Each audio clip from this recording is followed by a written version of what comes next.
Olá, hoje iremos falar sobre a anatomia aplicada para a drenagem linfática do rim.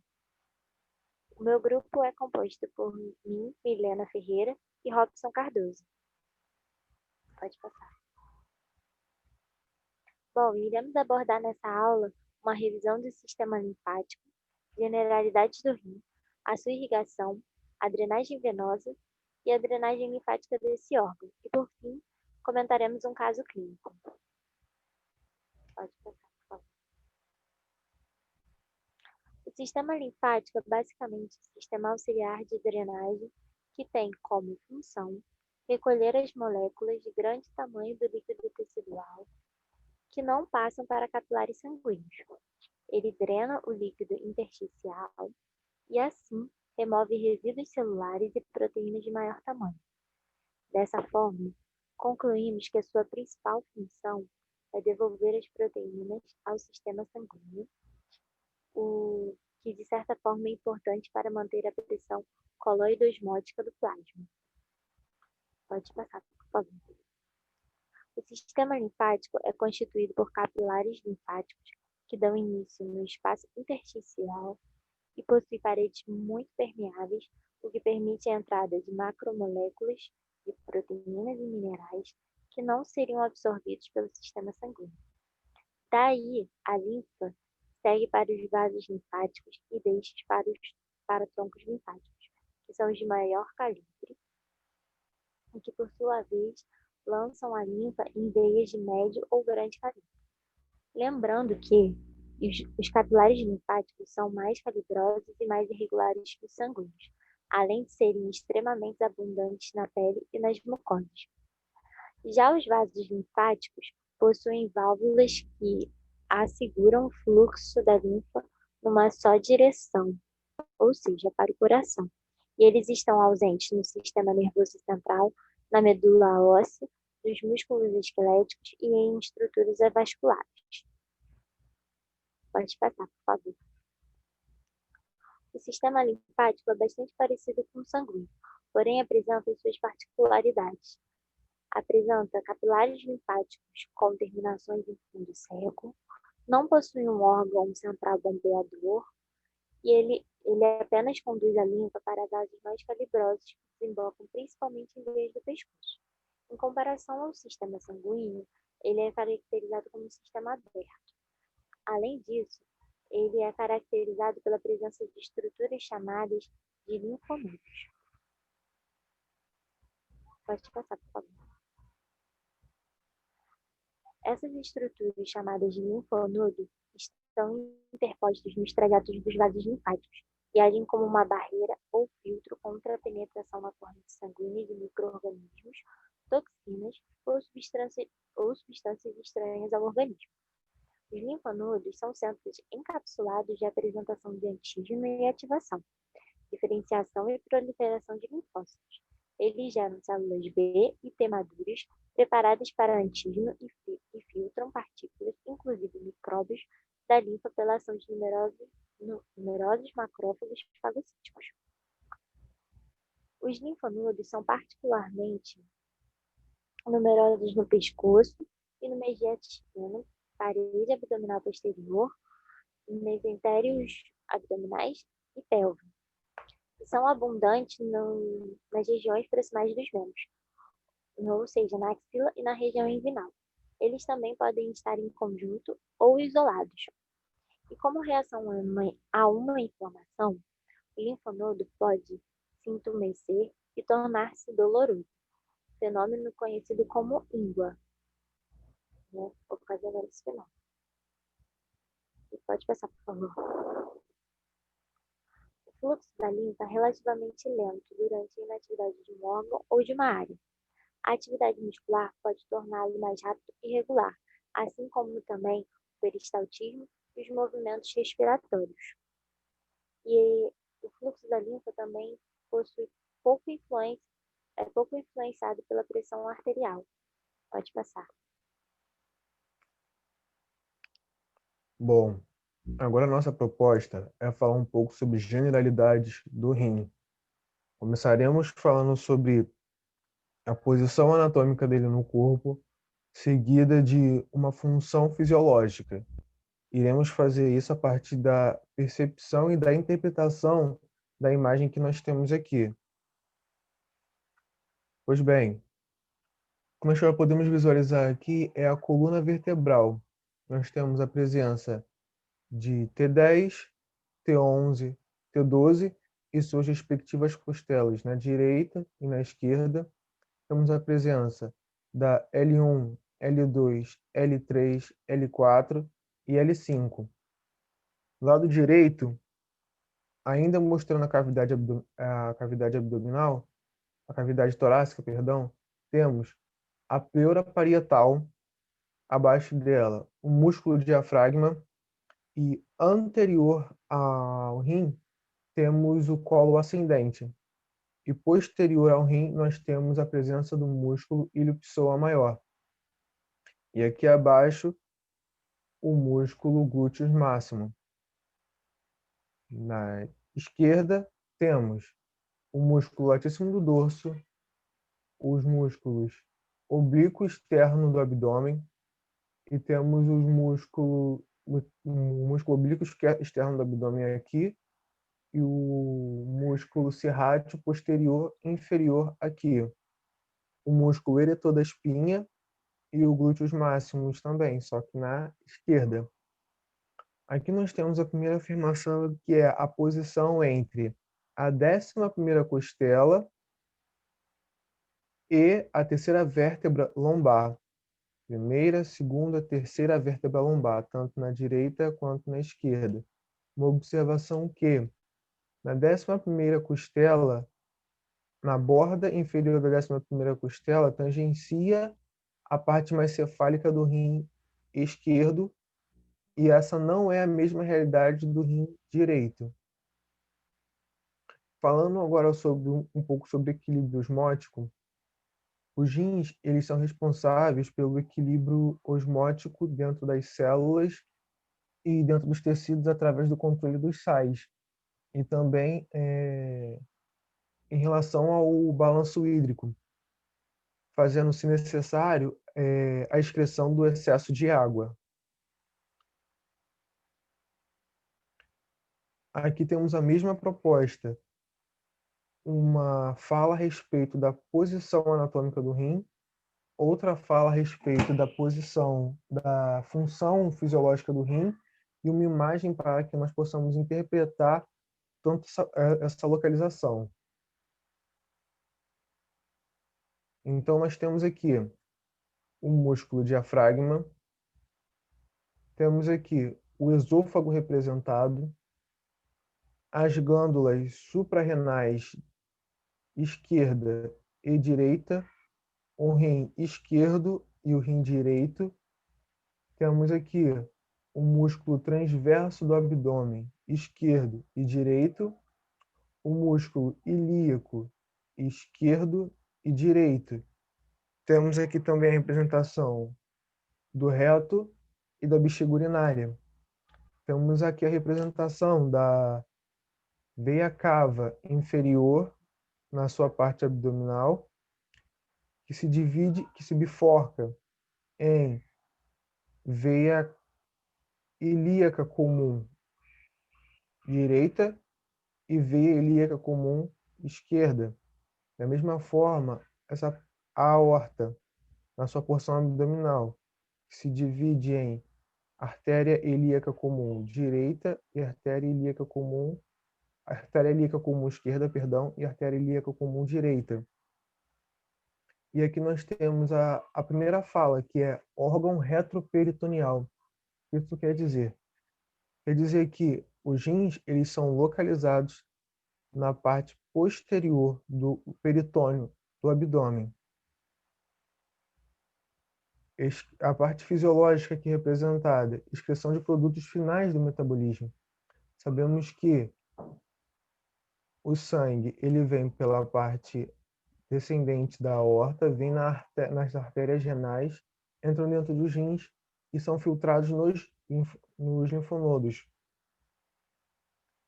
E o sangue volta, continua o seu circuito pela veia renal e volta pela veia cava inferior. Os néfrons, eles filtram esse sangue, os rins produzem a uretra, a, os rins produzem a urina, que vai passar pelo ureter, tanto o ureter esquerdo, o ureter direito quanto o esquerdo, até chegar na da bexiga e ser excretado pelo corpo.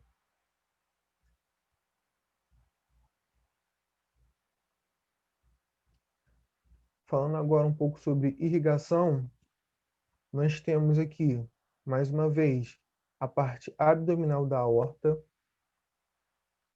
temos o tronco celíaco aqui representado, nós temos a artéria mesentérica superior aqui representado, a artéria mesentérica inferior aqui representado.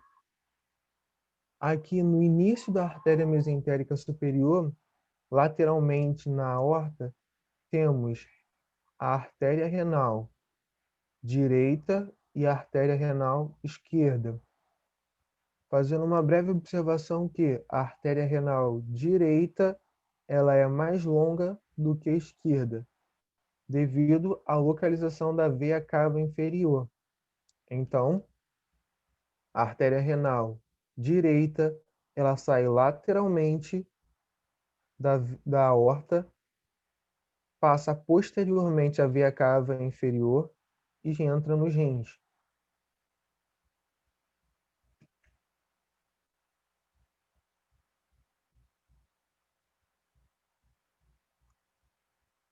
Aqui nós temos a parte anterior da artéria renal e aqui temos a parte posterior da artéria renal.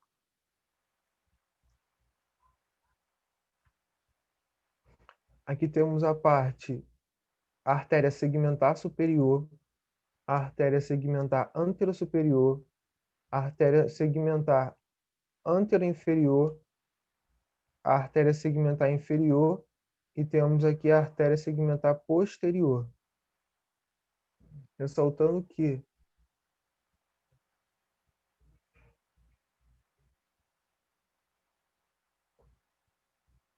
aqui nós temos a artéria interolobares, as artérias interolobares, nessa altura, as artérias arqueadas, bem próxima à medula renal, nessa altura, as artérias interlobulares, nessa altura, e a artéria perfurante radiada, que ela é posterior, ela perfura a cápsula fibrosa do rim.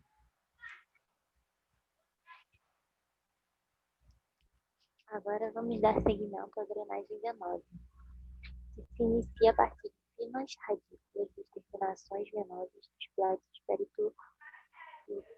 peritubulares, que convergem para se unir às veias interlobulares, cada uma acompanhada da sua arteríola interlobular.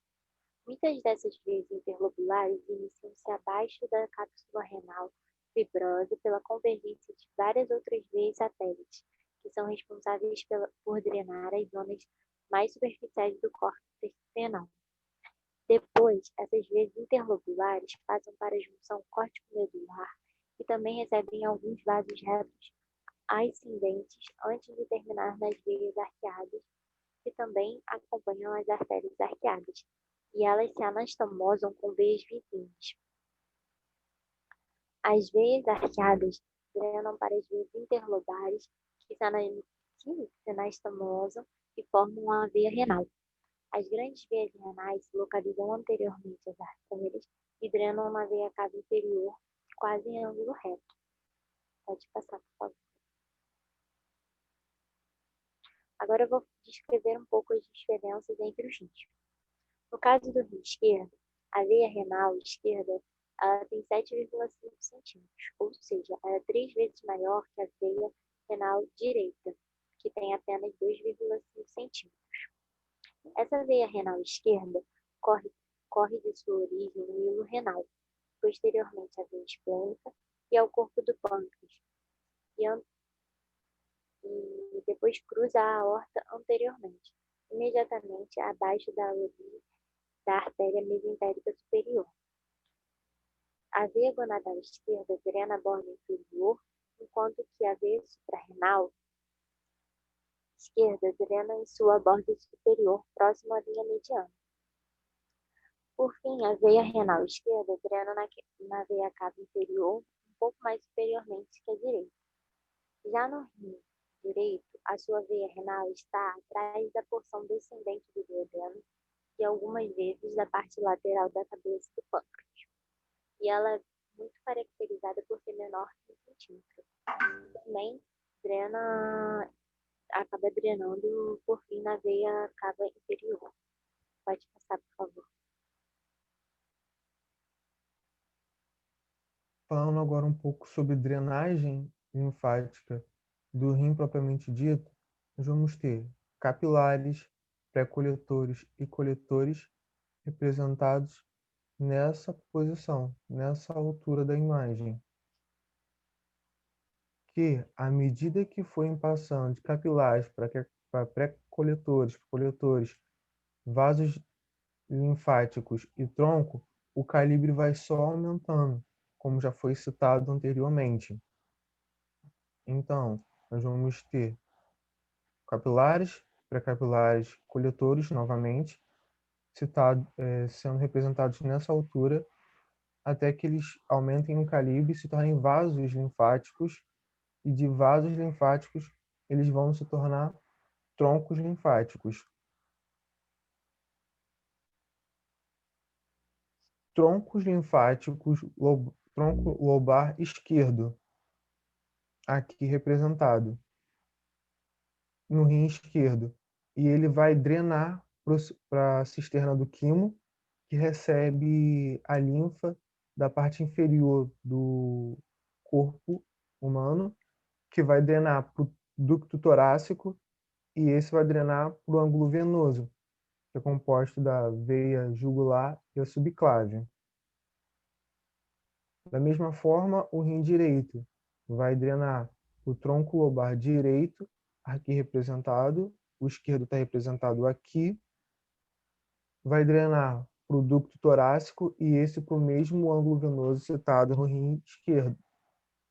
As únicas diferenças entre a drenagem linfática do rim direito para o rim esquerdo é que no rim esquerdo, o do tronco lobar vai drenar para a cisterna do quimo e no rim direito não vai acontecer essa drenagem para a cisterna, vai ser direto para o ducto torácico. Agora falando sobre o caso clínico, que aconteceu com uma mulher de 48 anos, que teve reclamação de dor abdominal no flanco esquerdo, e após exame de urina constatou-se hematúria. Foi realizada uma cintilografia abdominal que evidenciou uma massa cística multilocular no nível do rim esquerdo que se projetava para o retroperitônio. Foi diagnosticado linfangioma cístico renal esquerdo e a dor desapareceu com terapia analgésica. Pode passar, por favor. O linfangioma cístico renal também pode ser chamado como linfangiectasia renal e é uma doença benigna rara que ocorre por falha de comunicação entre o sistema de drenagem renal como sistêmico retroperitoneal ou malformação do desenvolvimento dos linfáticos renais. Ela também é caracterizada pelo acúmulo de linfa nos ductos linfáticos e pode afetar apenas a parte de um rim. Não há predileção por sexo ou faixa etária. Pode passar, por favor. A descoberta é acidental, pode ser congênita ou adquirida, e pode apresentar ou não sintomas. Ela normalmente ocorre quando há uma falha na drenagem do seio renal, dos nódulos retroperitoneais, quando ocasionando ectasia no sistema linfático perirenal, peripélvico e intrarrenal, com a formação de cisto. Caso os pequenos vasos linfáticos intrarrenais estiverem dilatados, os rins podem estar significativamente aumentados e palpáveis, principalmente em casos relatados em crianças. A dilatação desses ductos linfáticos peripélvicos e perirenais pode ser varredura e ressonância magnética. Normalmente, a função renal é normal, mas existem casos relatados de insuficiência renal causada pela compressão do parênquima renal ou uropatia obstrutiva. Também existem complicações, mas elas são raras. Entre elas estão a hemorragia de cisto, trombose de veia renal, hipertensão arterial dependente de renina devido à compressão das artérias renais, ascite, atrofia renal, compressão extrínseca devido às massas císticas e edema das extremidades inferiores devido à compressão da veia cava inferior. Em casos assintomáticos, a linfangiectasia renal não requer tratamento. Quando os cistos são sintomáticos, pode-se realizar drenagem percutânea, embora reproduzam rapidamente esses cistos. E também é possível realizar a marsupilização do cisto. Pode passar, por favor. Essas são as nossas referências. E a maioria das imagens foram tiradas do Netter e do site Yanhub. E muito obrigada!